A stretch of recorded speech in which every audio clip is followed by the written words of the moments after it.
This message is interesting because in hindsight, I never really uh, could articulate the claustrophobia of just living in the body or with a bunch of depression, let's say. But it was a very claustrophobic way to live. Kind of stuck, felt like stuck in the body, and then the head would just kind of have its run. So it would just do whatever the mental system wanted to do, it would do, obviously, from its condition. And I was kind of stuck in the outcome of that mental condition, being stuck in the body. And that was a very hostile way to live. It caused a lot of drinking for a long time. But you don't really see it when you're in it. It just feels uncomfortable, I guess, like individuality in a way. Uh, Being bound, I should say, to individuality. Individuality is not inherently uncomfortable, but being bound to individuality is inherently uncomfortable for sure. But when I just hadn't heard any of this stuff, uh, I just kind of assumed that was the situation that I was in for good, I guess. And then that got so uncomfortable that I really wanted out of it. So then other options aside from drinking became options. And this message of not two, non duality, let's say, is hmm, it opens like another possibility, which is why we do these talks, I think, because it can offer a lot of relief, which I wasn't seemingly finding relief from before. And I found through Chan Buddhism, like they have these listening practices or exercises, and they have also in Nada Yoga, they have them, yeah. But essentially, I feel like our nature as spacious awareness is listening, not with a listener or not listening directly to any one thing, but it's like a very open listening in a way. And in Chan, you start by listening with the ears. Obviously, the ears are hearing sound. But it doesn't take too long before you can step back one step from the ears and you can hear, in a way, the head pop up. Now, that listening obviously is not with the ears. You can't hear thoughts with the ears, but you can hear them with what's before them.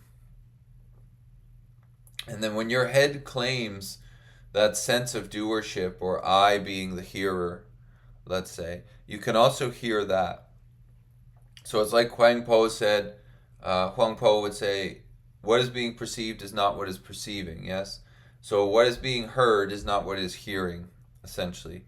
But you can hear the body, you can hear emotion, you can hear sensation, you can hear thought, and you can hear the I, which is claiming to put you as the doer or the done to of all of that action, which sits you back in quite an open, non directional or open directional listening. And that's really what I feel mm, is much more comfortable as far as what we may be at our nature, yeah? So the relativity of the individual pops up within that listening and dissolves within that listening. And so relativity arises and dissolves into absolute, let's say, or the ever present. Uh, so that open listening is like the opposite of the feeling that I used to live through, which was claustrophobia in the body and stuck to the head, essentially. And to me, that was like that's a huge shift, but it was a big option. A big option in the way that you don't have to drink to get out of what's going on in the head. You don't have to want to die to do that. You don't have to go with the depression. All of these different kind of options opened up, which were not open before. And man, that's why we're here talking about this, because it's real relief and it's not like temporary relief. It's actually a solution, as we would say in recovery. Yeah. So in recovery, they use the word self, not like Ramana Maharshi uses it, but self like a small s self, individuality. Self-reliance in recovery is what has failed us and continues to fail us, as they say. So self-reliance has failed you would mean that when the head pops up and you can hear that, instead of allowing it to move through the listening, you listen to the head. And one of the head's things that it tells you is that there is a you who is having that thought, or let's say doing that thought.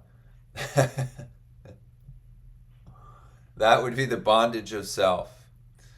Now that bondage of self ties you to the thinking. So whatever the head decides to think, let's say, you're tied to it. And it doesn't matter how crazy it seems, it's the only radio station playing in the concert of your head. So you end up going with that.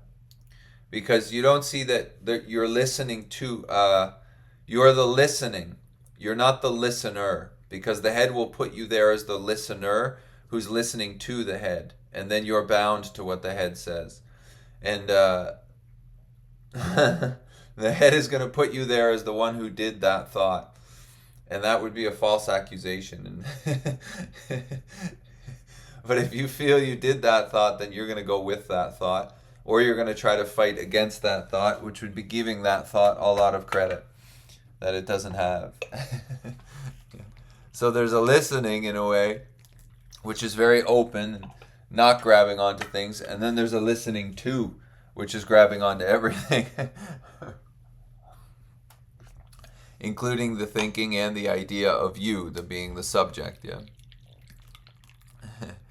And now that subjectivity of the head can only see objects. So then you're in two-ness, and then you're bound. And that gets very claustrophobic. So in AA, or recovery just in general, self is what has failed us. Self-reliance is what has failed us. That system is losing faith in self. Essentially, it's moving it to a higher power. So we could say a higher power is the spacious awareness of listening to whatever arises within that space of listening. Including the idea of you and me arises in that space of listening. Yeah. And that idea of you and me comes and goes, which is very significant because if you're identified as something that comes and goes throughout the day, your existence is going to be very hostile or inconsistent in a way. Yeah? Because if you're identified with what comes and goes, that seems like you come and go. And that's not the case.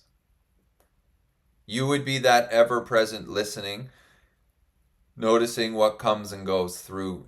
Yeah? So duality arises, let's say, within non-duality. Both of those are concepts, but it's what we have here, so let's use that. But if you're identified with the body and the mind, the body will come and it will go, and the mind comes and goes constantly throughout the day, on and off. The idea of you comes and goes. There's gaps between that idea, but that comes and goes. And if you're identified as what comes and goes constantly throughout the day, there's going to be a platform of anxiety from which you live, essentially, because you're identified with what comes and goes. And that's going to be very shaky. Because sometimes you feel like you're there and sometimes you feel like you're not there. Yeah, sometimes you're anxious, sometimes you're not, but you never really know what you're going to get from that system that comes and goes. But there's something that does know it before it, because you can perceive the coming and going of the head. Yeah. That's sitting back into that very open listening, not pointed listening, but letting go of your grip on what is being heard as it comes up through listening. Not ear listening, obviously, but listening from awareness, let's say. One of the things that your head will present is that you are there as the listener, but you can hear that. You can perceive that, so it's not what is perceiving. And then the system can open up, because the listening is both inside the body and outside the body. It's pervading this experience here. So in a way, you are everywhere, and then the relative you, the individual you, pops up within that everywhereness, and then it seems like you're here in this thing. So really, there's two. There's two experiences happening simultaneously, which are not separate.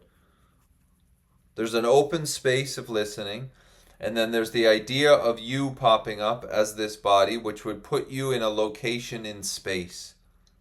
Yeah, so there's open spaciousness, and then this thing appears in that spaciousness, and now you are here in this location. Now, most people are living only from the standpoint of the relative location in space and in time. Yeah, so those both come up with the head, essentially, space and time. But that arises within no space, or let's say open space, and nowness, which would be the absence of the lineage of time. The head uses time as there was a you, there's going to be a you, and therefore there's a you now. But that lineage of time causes a lot of suffering, especially for people in recovery, because they did a bunch of bad stuff, and now they're projecting that they're going to do a bunch of bad stuff, which would make them bad now. That would be a perfect example of the mental system using time to tether the person to suffering right now, to stuff that they did, and then what they think they're going to do. Yeah? So then they hold resentments against themselves and others from the past, but that only projects forth the idea that they're going to do that stuff again. So they were bad, and they think they're going to be bad, so now they're in high security mode right now. The body's super tight, and they're tied to the idea that they were the doer of all this. Yeah? And that's really where time cannot be so useful. Because time has you doing bad stuff in the past that you're ashamed for, and you're going to do that stuff in the future, as per what the head says. And that has you right now living in fear, if you're affiliated with the head. So that would be self-reliance, relying on what the head is saying and that system of time that it's tied to. That is happening, by the way. So to deny that, you can't deny that because it's happening, yeah? If you deny that, you're suppressing it. But you can't deny it because it's happening to every body. Let's say that's arising in the body, yeah? It's the affiliation or the identification with it as the hard idea of being you, which causes a bunch of suffering. Now in Advaita or non-duality, not two, or like in Buddhism, they say there is no self, yeah? So there's nothing inside of this body which is like a self. There's no like little action figure in here called J. J is like an idea, which is part of the mental system, which arises within the space of listening. The J, as soon as the head says me or J, it's visualizing this body, essentially. I am this body, yeah. This is what it's seeing. So Advaita or Buddhism is saying there is no self. Yeah, and Advaita is essentially looking at the non-doership. So when there's doing happening, Advaita is saying that's conditioned doing. So when somebody's tied to the idea of time, which arises with the head, on a bunch of stuff that they did in the past, yeah, they're taking themselves to be the doer of what happened or what they did, yeah, rather than something moving through them, which we would call self, and them acting from self because they're relying on self because they're identified with only self. Small as self, individual, not Ramana's big as self, yeah? Right.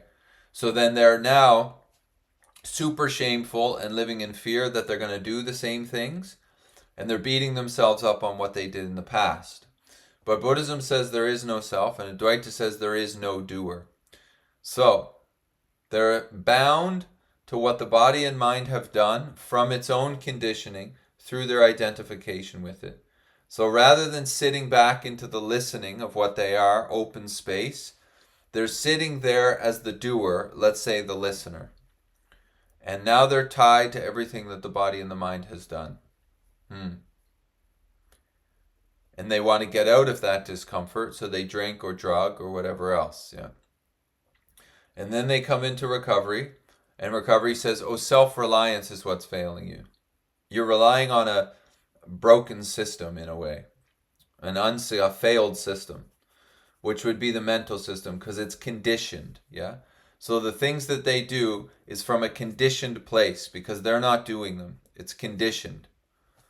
But the head has them taking all the credit for what was done through the body, not from the body.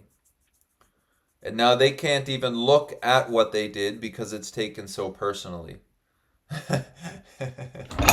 So this is how time and self come together in order to make a lot of discomfort in your life. In open timelessness or nowness arises the idea of you. With that comes time, and with that comes the idea of you. So now you are in time. You were, you will be, and you are now. This would be time. You've done a bunch of stuff. You're going to do a bunch of stuff. And here you are thinking about what you did and what you're going to do. And you're seemingly never present. But that lack of presence is arising in the space of nowness. It's just that the idea of you has you bound to the movement of time. So you're feeling a bunch of shame for what happened. You're feeling a bunch of fear for what you're going to do or not going to do. And that's got you paralyzed now.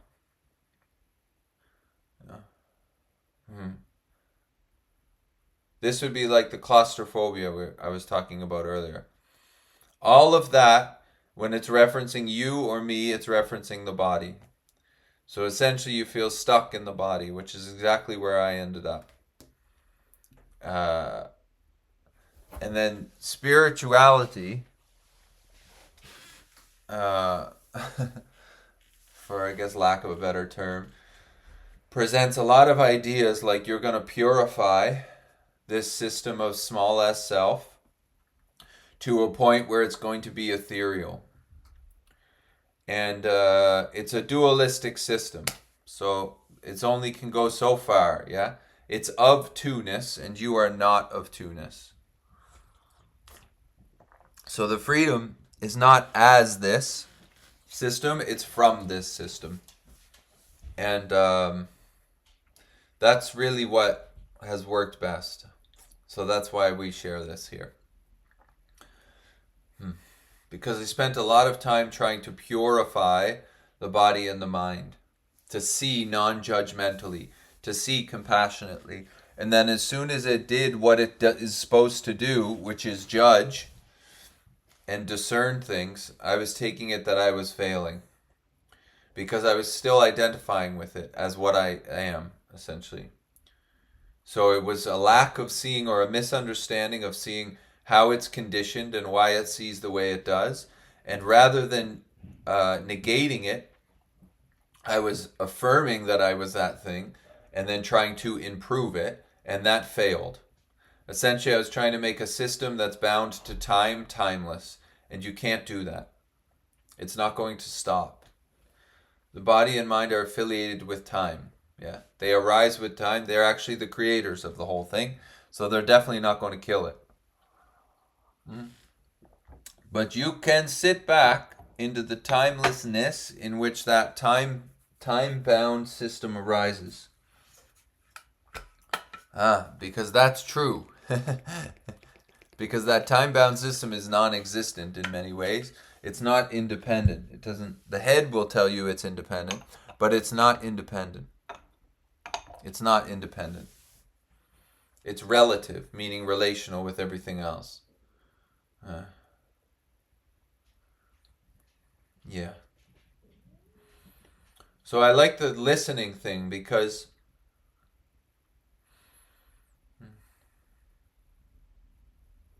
listening from what you are is really wide open. It's not grabbing the attention's not The listening isn't listening to any one particular thing. Actually, it's kind of moving the other way.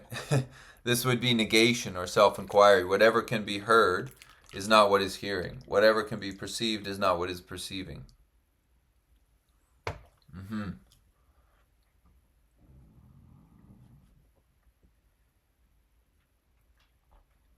So when the perceived pops up and is perceived, or what is appearing in your experience is heard, rather than going with it and listening to it, it's negated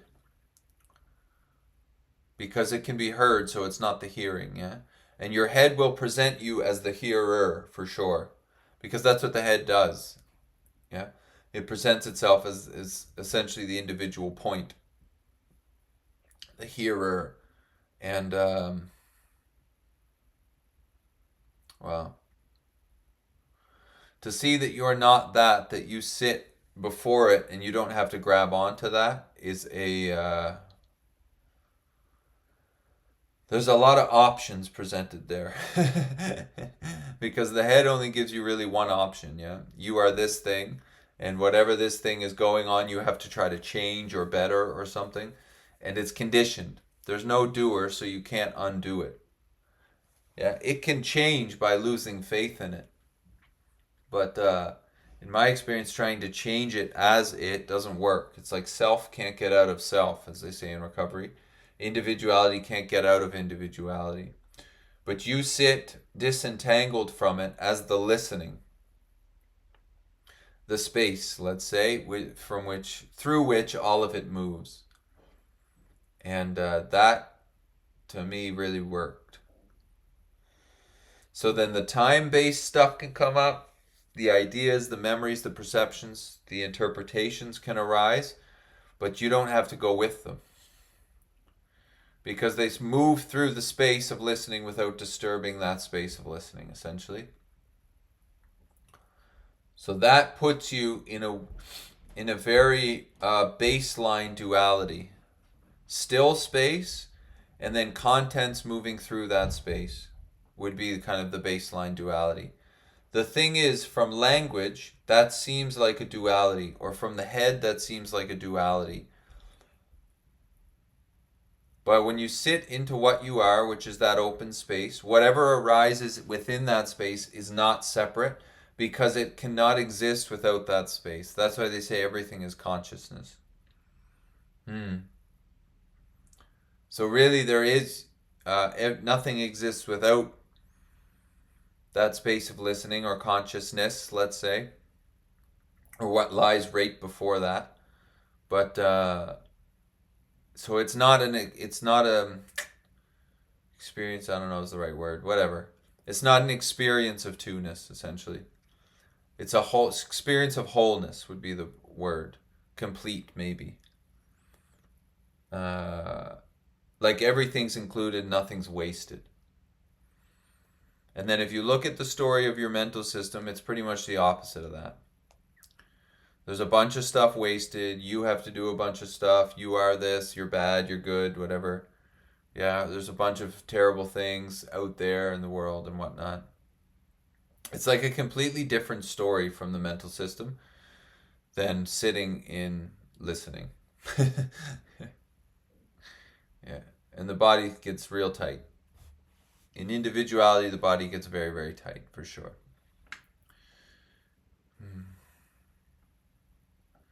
So I like the listening thing because it's not actionable. It's not asking you to do anything really. It's very open. It's like when Nisargadatta would say just be or something like this, yeah. Or being ourselves reality. So that listening is always there wide open. Listening to what comes and what goes. The listening is like floating there all the time. And then things come and go through that. But being ourselves reality means you are there all the time. Being, not to become. What arises within the listening is always trying to become or unbecome. That would be self, let's say, the mental system, individuality.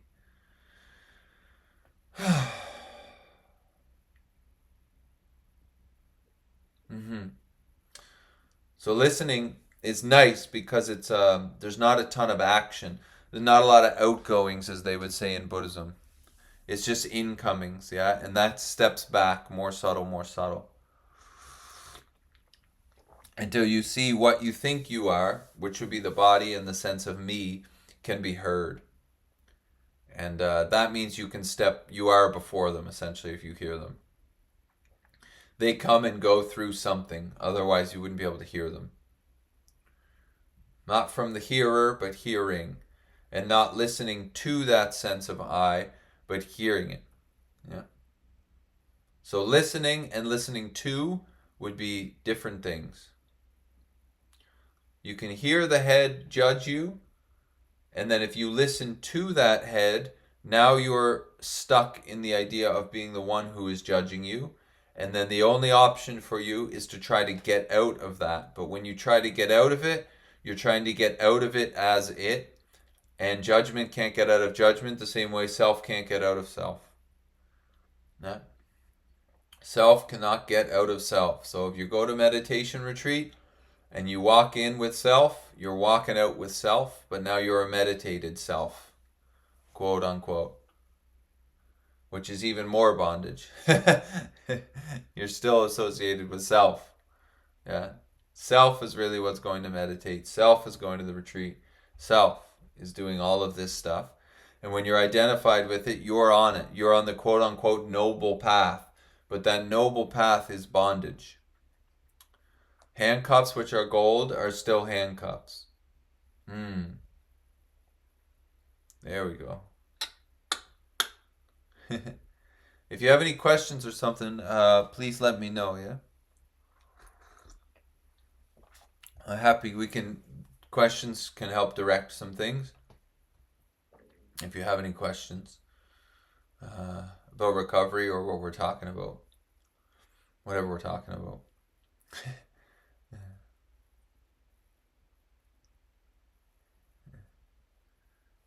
Oh, Varsha, hey. Varsha from India. Nice.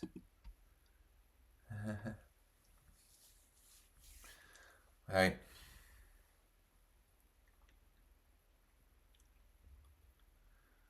So yeah. That listening idea has always really worked for me. Because otherwise the head will try to, it'll put me in the position of being a doer in a weird way. Like, how could I explain this? Essentially, if I'm not hearing the head from listening, then I'm living as it, yeah? And it will have me seeking for something that I already am. So this is what spiritual seeking is, essentially. The mental system is trying to become a not mental system. And that thing is going on a lot. And if we're affiliated or associated only with the mental system, then we're going to spend a ton of time trying to become something, but as the mental system. Now, the nature of the mental system is duality. So, if it cannot become not two, it is stuck in its nature of subject-object relationship. When it is seeking to become the absolute or free or liberated, it is essentially seeking to become not two, and it cannot do that. So if you're identified with the mental system as it being your mental system, you are going to spend tons and tons of time and probably thousands and thousands of dollars seeking through spiritual practice or whatever else to make the body into a not body, and it cannot do that. Its nature is to be dualistic. It's going to judge. It's a self-centered system. So when the head is thinking, it's thinking from its self-centered point of view. Yeah? There's nothing inherently wrong with that. It gets very tight when we're identified with it, obviously, because it creates a hard separation from the world. And now essentially it's you, this body, versus the world. And that creates tons of fear and anxiety. Tons of fear and anxiety. So the head is operating and then you identify as the owner or the doer or the being of that mental system, and now you are bound to this body versus the world, essentially. Now the thoughts and the conditioning of the mind will have you looking through its lens. And for a lot of people, that lens is I'm less than, so now I need to become equal to or more than everybody else. And the head is working from that conditioning, and that conditioning is not going to change because those are hard, like core beliefs. So if you're seeing through the head's view or the head's lens, you're going to be looking from the view of its beliefs, which you did not do. Those beliefs were conditioned. It feels like you're doing them because there is a sense of individuality, and if that sense of individuality is not seen through, you are looking from the eyes of self, essentially, the conditioned beliefs of the mental system. And there on goes the separation and the anxiety, the discomfort, let's say, of being alive. So freedom is from self, not as self. Because the thing is, there's nothing wrong with self. Its view from its conditioned stance of self-centeredness is what it's supposed to be doing. It's our identification with it which lights the thing on fire. Otherwise, it would just be operating as it operates from its conditioning. Life happens, the body and the mind do what they do. Yeah, you're a lawyer, you're a nurse, you're a doctor, you garbage person, you work at a school, I don't know what you do. But whatever the conditioning and this energy has put you in a position to be doing, that's great. Yeah?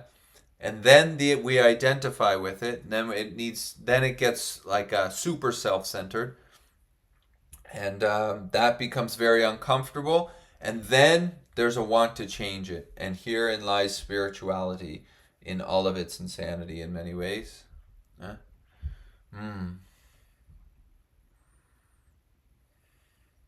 Yeah. That's kind of like exactly what happened to me, and yeah.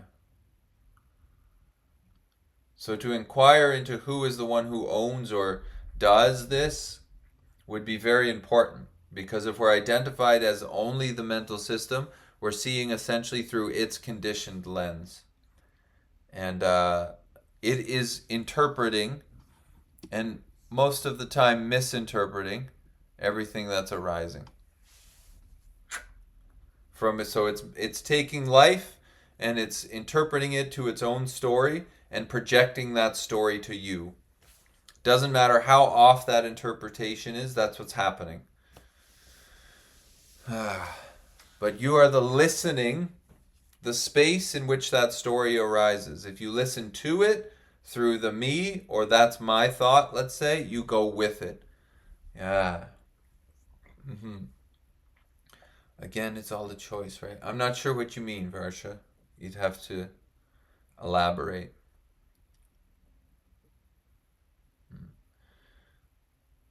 But the doership from Advaita is really great, because you taking yourself to be the doer or the done to all the time.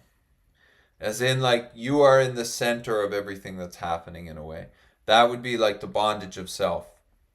So when the body and the mind do something from a conditioned stance, like get angry really fast, you are put there after that happens.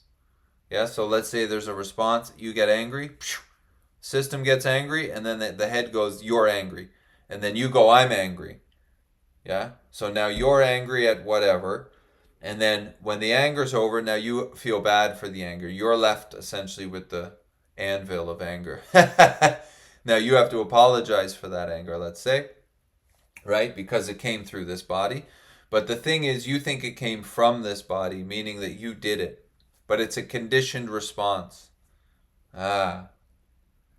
So the doership is important, because otherwise we're sat in the seat of the doer of everything that's being done. And that's a lot of responsibility. That's a lot of responsibility. Varsha, Ramana tells that there is no others. Does that mean we are the only one who sees reality? Or is it solipsism? Oh, I don't know what solipsism means. When Ramana tells that there are no others, that's because otherness would come from the mental system, yeah? Otherness is a view from individuality, and you are not the individuality. You are the space of listening in which individuality arises. That is what you are. So when the head comes up and then these eyes see others, he's essentially pointing to the reality that you're not these eyes.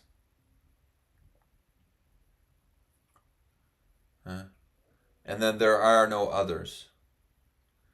So from the seat of reality, there are no others. There's no idea of other. That comes up with the idea of you and the idea of individuality. So there are no others. There's just wholeness, let's say. A bunch of happening within the open space of awareness or listening, like we were using the word listening earlier. Then your head pops up, the sense of individuality. What happens with I is that means you're now, duality has arisen within not two. So now there's two-ness that comes up. It comes up primarily from the sense of I. I would immediately arise other. That's two-ness. And now there's others. But in reality, there is no others. Others arises within the open space of wholeness. Wholeness, me, others.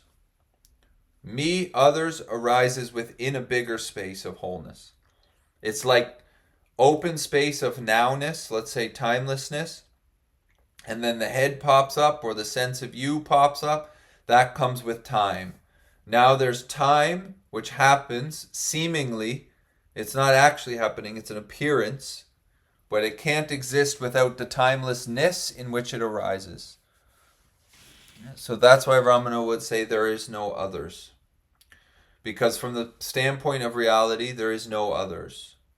There's wholeness, completeness. So what is saying that there is others would get negated.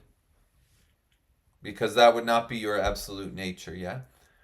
From absoluteness there is no others. From what you are, there is no others. And then the head pops up from the relative individuality, and now there's a bunch of others. This would be the root of suffering. Separation. Yeah? There has to be something that arises, like a happening within non-separation in order to separate it, obviously.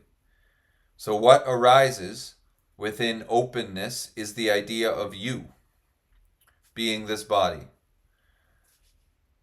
The only thing that idea does is it says you, that. Yeah, that's two-ness. Subject, object. That's a false.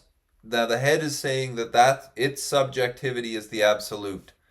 So your head is going, there is no others, there is no others, there is no others, yeah?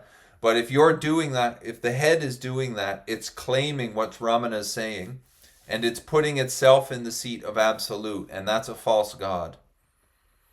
So if you're identified with the mental system and you're constantly repeating there is no others, there is no others, what's repeating that can only see others. So it's not to be repeated, that system is to be negated. Yeah? It's to be seen that system is not you.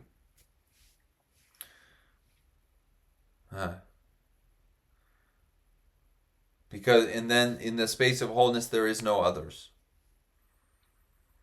Yeah? And then you and otherness continues on, but you stop going with it, essentially, because you see that it's a conditioned thing. And you also, hopefully, will see that it's not going to change. That experience, let's say, of this and others is what this world is.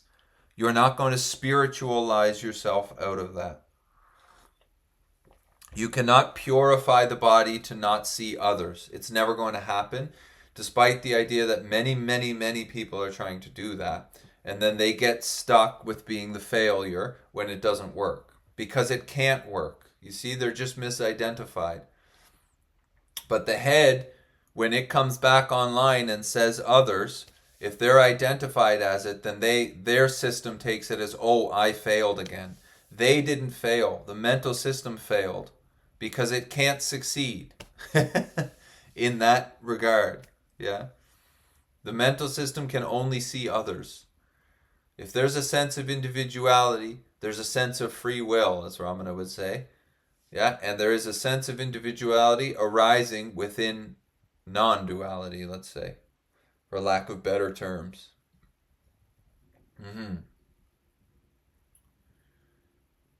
Makes sense. Makes sense to who? Yeah. See, the only movement really is negation. Because any affirmation would be just sticking you more to individuality. And the idea that you're going to get out of that individuality as the sense of individuality, which it can't do, you see? So the only movement is negation. What can be heard is not what's hearing. So when the question pops up in the head, it's great to ask it here because it highlights duality and then we can talk about it, yeah? So a question really just opens a line of inquiry.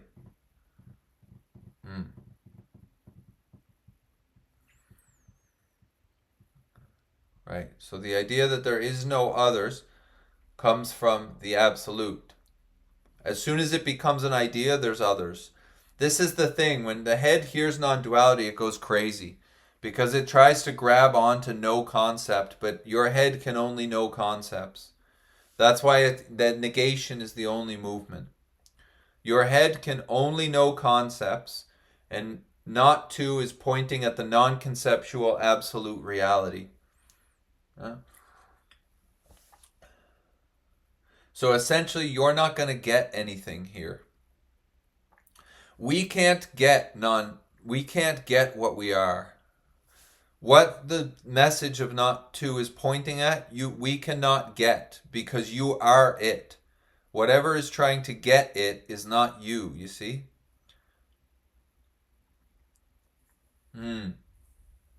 So if the head is saying constantly, there are no others, that is a prime example of the head trying to become something it can't become because you are already that. So really the only thing you can do is watch the head try to become great or become a non-head or become spiritual or become passionate or become this and become that and become this. Watch that happen and negate it. If you can hear it, which you can, then you are not then it is not what is hearing. Yeah? So listening is the key thing, I feel. If you can hear it arise, it gets negated, not affirmed. And that sits you in the seat of not moving, essentially. So when the head moves, you don't go with it. When your head hears this message and goes, there are no others, you negate that. Because that movement, the head is claiming the message and trying to get it. And it can't look back and see you. Huh? Right.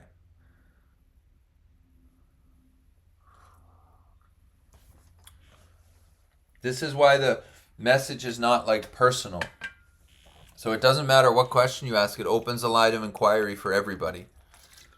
Yeah. Because this message is not about you or you or you or you. You see? This is because the head has you presupposed as a body, as Ramana would say, since we're talking about Ramana. Presupposing the existence of a non-existent thing, meaning the head has the idea of you there as a thing. And this message is saying you are not of thingness. And then the thingness will go on like a show on a screen, which Ramana would also talk about. You are the screen on which the movie appears. You are not part of the movie. The movie appears on the screen, comes and goes, and the screen does not come and go. The screen in this space, in this message, is more like open space. Not a thing like a screen, but it's the example, yeah?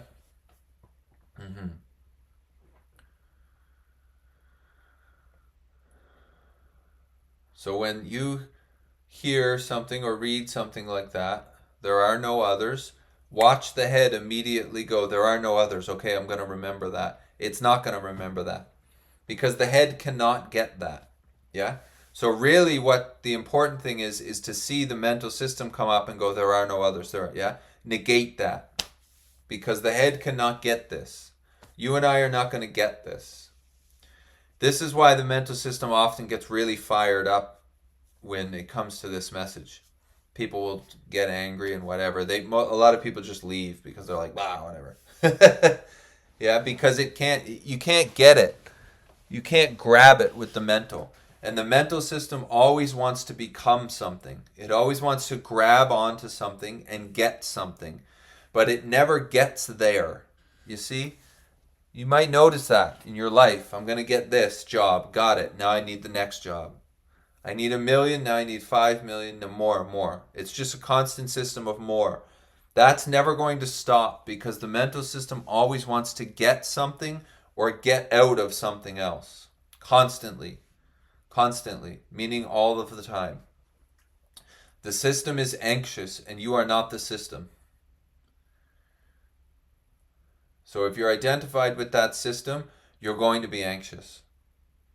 Because its baseline is pretty much anxiety. It's always trying to become or not become. Because it's dualistic. It's angry or happy. Up, down. Good, bad, whatever. Yeah? You can hear it do its tricks. So rather than listening to it, sit back into the listening.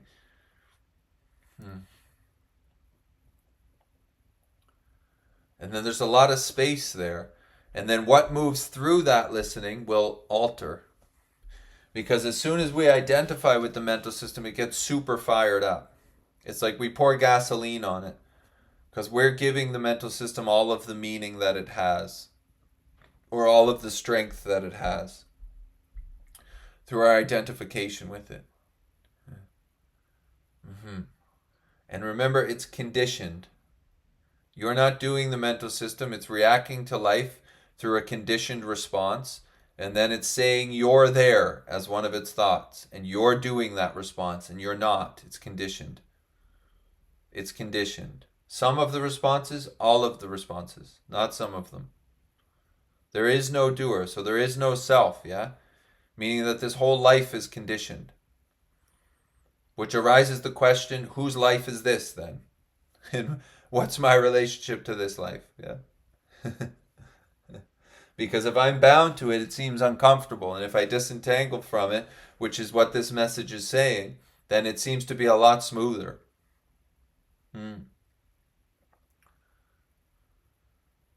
Yeah. Great. Any other questions, please go ahead and ask, yeah?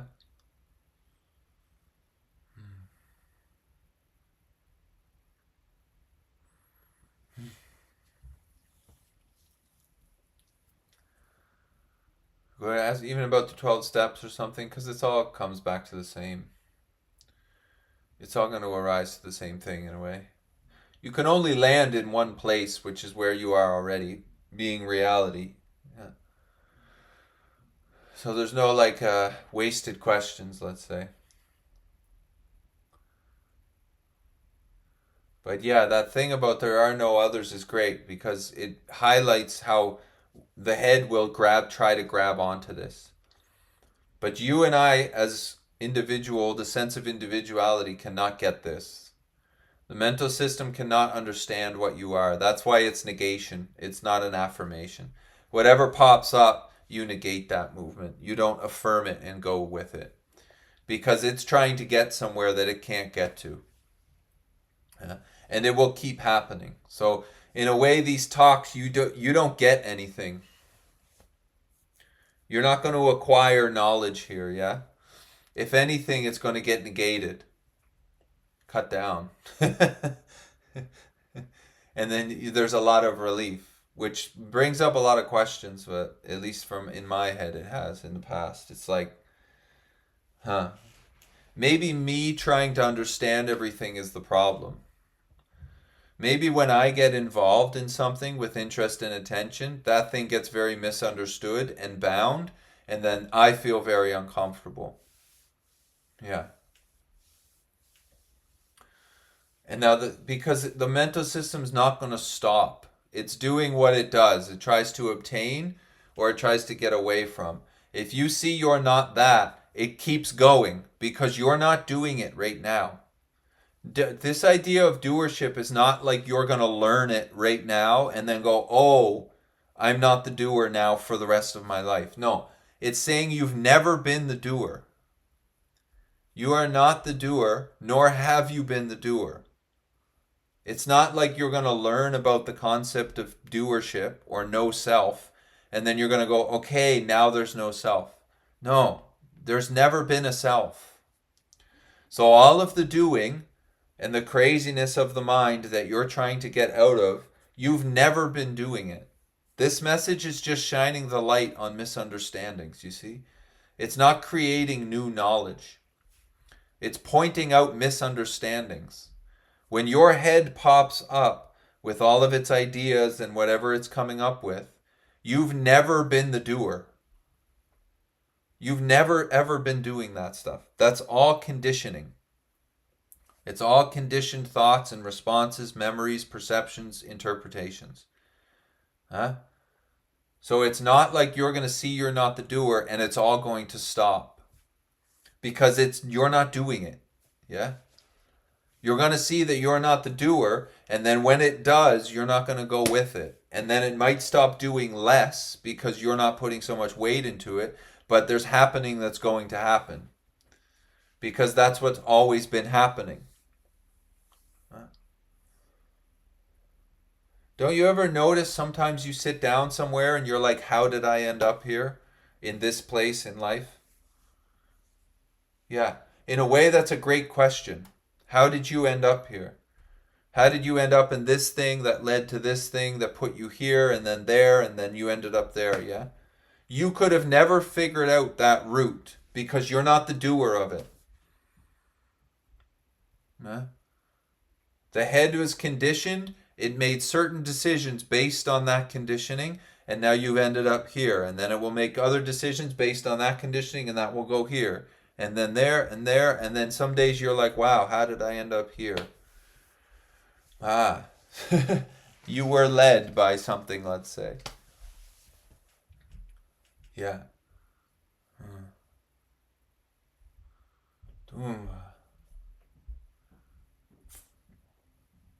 That's the thing about doership. When people hear there's no self or the message, they think that when the head hears that, it claims it, and then it goes, oh, I learned a new thing.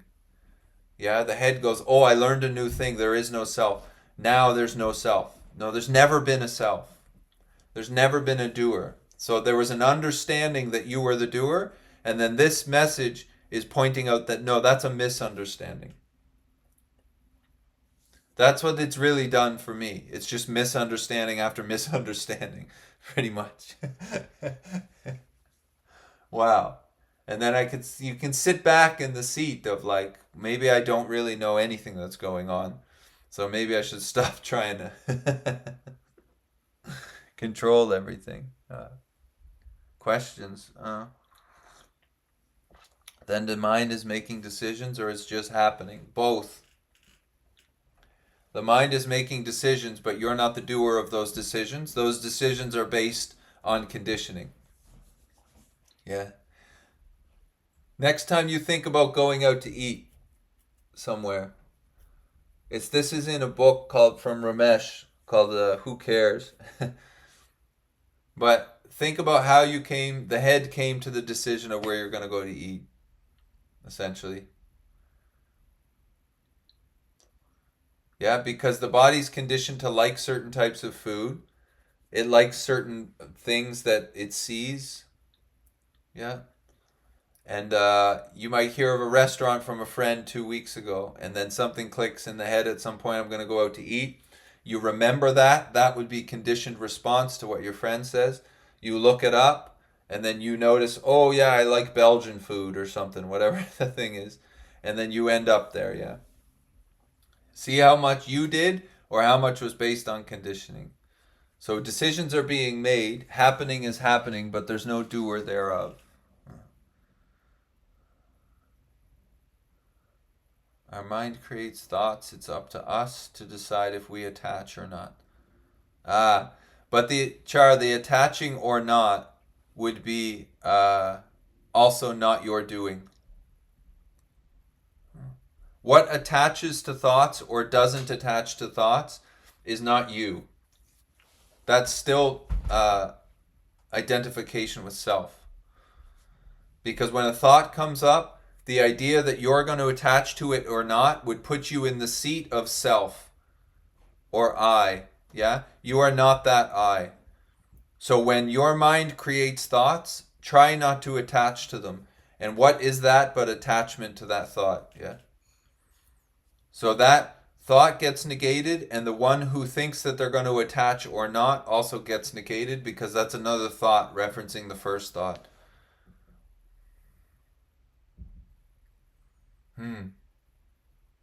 That's like if I was to tell you to not think of an elephant, you think of an elephant. So when you go, I'm not going to attach to a thought, that is attachment to that thought. So thoughts arise, there's a sense of you seeing those thoughts. You are not the sense of you, and you are not the thoughts. Because if there's a you who's going to attach or not attach, that puts you in the position of duality, yeah? Me, thought. That's two. This message is not two. So you negate, I'm not the thought, and I'm not the one who's attaching or not attaching to that thought. That's very important to see, because it's easy to see that you can listen to thoughts. But now, the one who thinks that they're going to attach or not attach, you can also hear that. And what is being perceived is not what is perceiving. Yeah? Because the idea of attaching and not attaching would have to come from the seat of you. But there is no you, so that must be another thought. So the head is seeing the head, and it's splitting itself into two. It's trying to, anyways.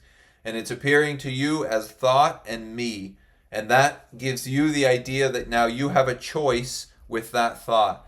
But the idea that you have a choice whether to attach or not is binding you to that thought and binding you to the dualistic movement of the mental system. Thought, seer of thought. Not that, not that. And then see where you land. Because you can see the thought and you can see the mental movement, I'm not going to attach or I'm going to attach. Both of those are yours. That's a great example that you bring that up, because that is like the highlighting of duality right there.